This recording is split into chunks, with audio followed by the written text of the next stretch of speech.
Hello, my name is Matthew, and this is my science fair project, Hot versus Cold Solar Power. The purpose of this experiment was to determine if the energy output of a solar panel will change depending on the temperature.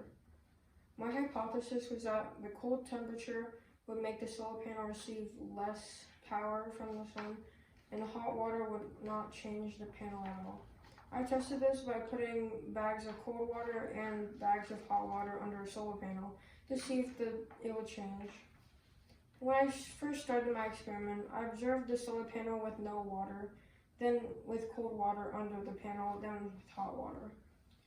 After the first experiment, the temperature of the cell was different, but the voltage and the amperage of the solar cell were nearly the same, and there were little differences.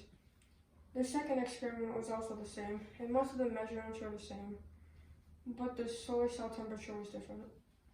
I started to think that my hypothesis was not correct at all. The third experiment was also mostly the same. The voltage and amperage of the panel were the same or very similar. I learned that my hypothesis was partially correct.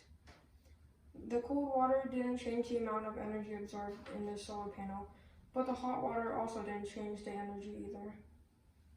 And this is the data, and the numbers were the same or like very similar to each other.